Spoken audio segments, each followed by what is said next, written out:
I, 32F, have been married to my husband, Mark, 34M, for 7 years. We met at a work conference.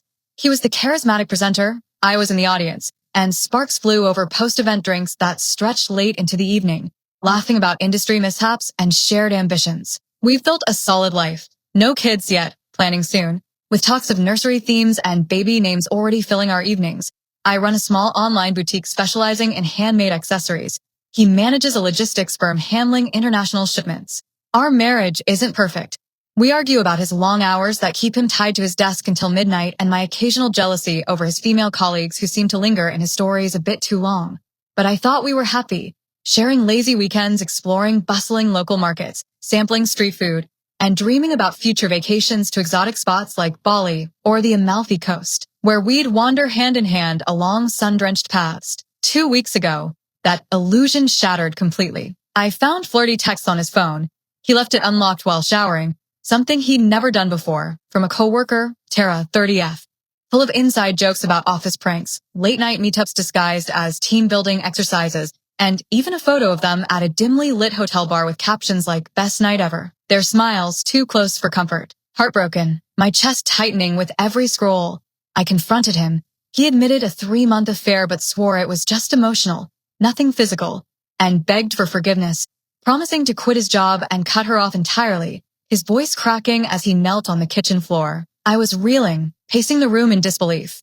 But then I learned Tara is married too, to Greg, 35M, a guy I've met at company parties, always seemed nice and devoted, the type to bring flowers and share proud stories about their home life. In a fit of rage and hurt, my hands shaking as I typed, I messaged Greg anonymously via social media, created a fake account on a whim with screenshots.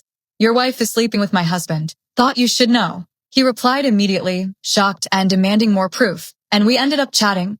I revealed my identity after a few exchanges, and he thanked me for the truth, his messages laced with raw pain. Mark found out and flipped, calling me vindictive for ruining another marriage and saying I should have handled it privately between us, his face red with anger as he slammed doors. Now Tara's furious, threatening to sue for defamation. The affair was physical, apparently, with details emerging that made my stomach churn, and our mutual work circles are buzzing with gossip, whispers following me at every vendor meeting for my boutique. Families divided.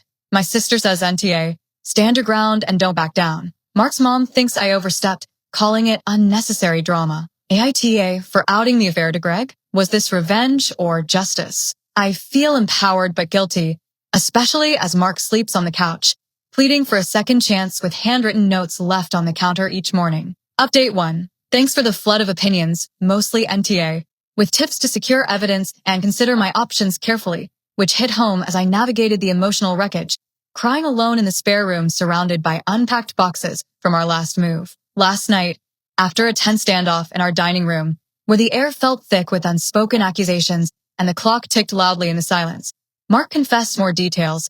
The affair started at a work retreat in the mountains, escalating from casual drinks around a fire pit to stolen moments in empty offices back at headquarters, and yes, it turned physical multiple times, including that hotel night I'd seen in the photo, where they'd booked a room under a fake name. He broke down completely, admitting he felt trapped in our daily routine, and Tara excited him with her adventurous spirit, but swore he ended it after I found out, deleting her number right there in front of me. I demanded his phone records, my voice steady despite the tears. They showed dozens of calls and texts, some during our anniversary dinner last month, where he'd excused himself to the restroom for what he claimed were work emergencies, leaving me alone with a candlelit table. Greg reached out again, grateful but devastated, his voice breaking over the phone. He confronted Tara that same evening, who denied at first but caved when shown the screenshots, admitting everything in a flood of excuses. Their marriage is crumbling fast. He's filing for divorce, citing infidelity as the main reason, and wants me as a witness if it goes to court, sharing how he's already packing up their shared apartment. Mark's panicking, worried about job repercussions since Tara's his subordinate, a clear HR nightmare with policies against such relationships, pacing the house like a caged animal. He's offering couples retreats in serene countryside spots and full access to his devices to rebuild trust. But I'm staying with my sister for now, sorting through our shared belongings like the vacation souvenirs from our trips that now feel like mocking reminders of happier times, each item stirring a mix of nostalgia and betrayal. The guilt gnaws at me constantly. Did I destroy 2 homes for the price of one? Or was transparency the right call?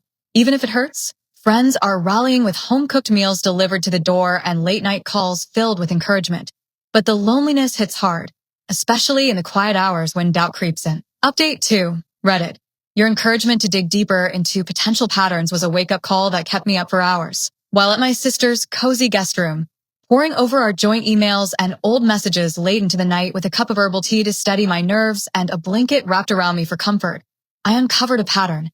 Mark had similar emotional connections with 2 other women in the past, flirty chats from his previous job that I dismissed as harmless banter, but now see as glaring red flags, complete with deleted histories and vague excuses about networking. One even overlapped with our engagement period, a detail that made my blood run cold as I scrolled through archived conversations on an old laptop, reliving the excitement of that time now tainted. The real escalation came when Greg and I met in person at a quiet park.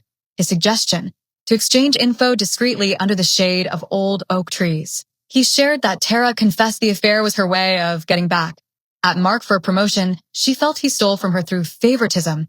It turned vengeful, with her recording some encounters as insurance on her phone. Greg's handing those over to HR, which could cost Mark his job and reputation in the industry. Back home for a confrontation in our living room, surrounded by the bookshelves we'd filled together, Mark admitted the promotion drama but spun it as Tara's manipulation, claiming she pursued him aggressively. He begged me not to leave, promising to resign and start fresh in a new field, perhaps something less demanding like consulting. But trust is gone completely. I've consulted a lawyer about separation, freezing our accounts to protect my boutique's funds that I've poured my heart into. Tara's gone radio silent, blocking everyone involved, but rumors at Mark's firm are flying, painting him as the office playboy with whispers reaching even my business contacts. I'm numb, questioning every "I love you" exchanged over morning coffee. Was our life ever real, or just a carefully constructed facade? Update 3. Things took a darker turn after Update 2, with legal and professional fallout hitting hard and fast. Mark was suspended from work pending an investigation. HR got wind of the recordings and the obvious power imbalance, labeling it misconduct and launching a full review that included interviews with colleagues. He came home defeated one evening, packing boxes in our garage amid stacks of forgotten holiday decorations and dusty sports gear from his weekend hobbies, admitting the affair with Tara wasn't his first at this job. There was another brief fling years ago that he handled quietly by transferring the woman to another department. My lawyer pushed for a full financial audit during our meetings, revealing Mark had used company cards for affair-related expenses, fancy dinners at upscale restaurants, small gifts like jewelry, totaling thousands, now under scrutiny for embezzlement and potential criminal charges. Greg filed for divorce shortly after, and in a surprising alliance built on shared betrayal, we compared notes over a secure call from our respective homes. Tara had been siphoning money from their joint savings to fund getaways, with Mark leaving Greg in unexpected debt and scrambling to rebuild his finances. She's countersuing for alimony, claiming emotional distress from the fallout, dragging out the process with heated court filings. Mark's family intervened with an awkward dinner at their place, the table set with his favorite childhood dishes in a bid to sway me, pleading for reconciliation for the future grandkids and family legacy. But I stood firm, serving separation papers that night amid tense silences. He's moved out to a rundown motel on the edge of town, sending daily texts of remorse filled with promises of change.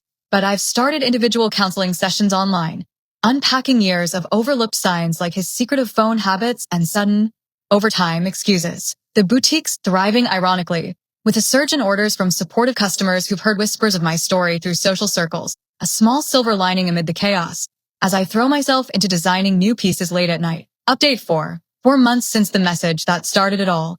The dust is settling in unexpected ways that bring a mix of relief and reflection. The divorce finalized last week in a straightforward hearing at the county courthouse, with me keeping the house, bought with my inheritance from my grandparents, and a fair split of savings after reimbursing the embezzled amounts through a mediated agreement.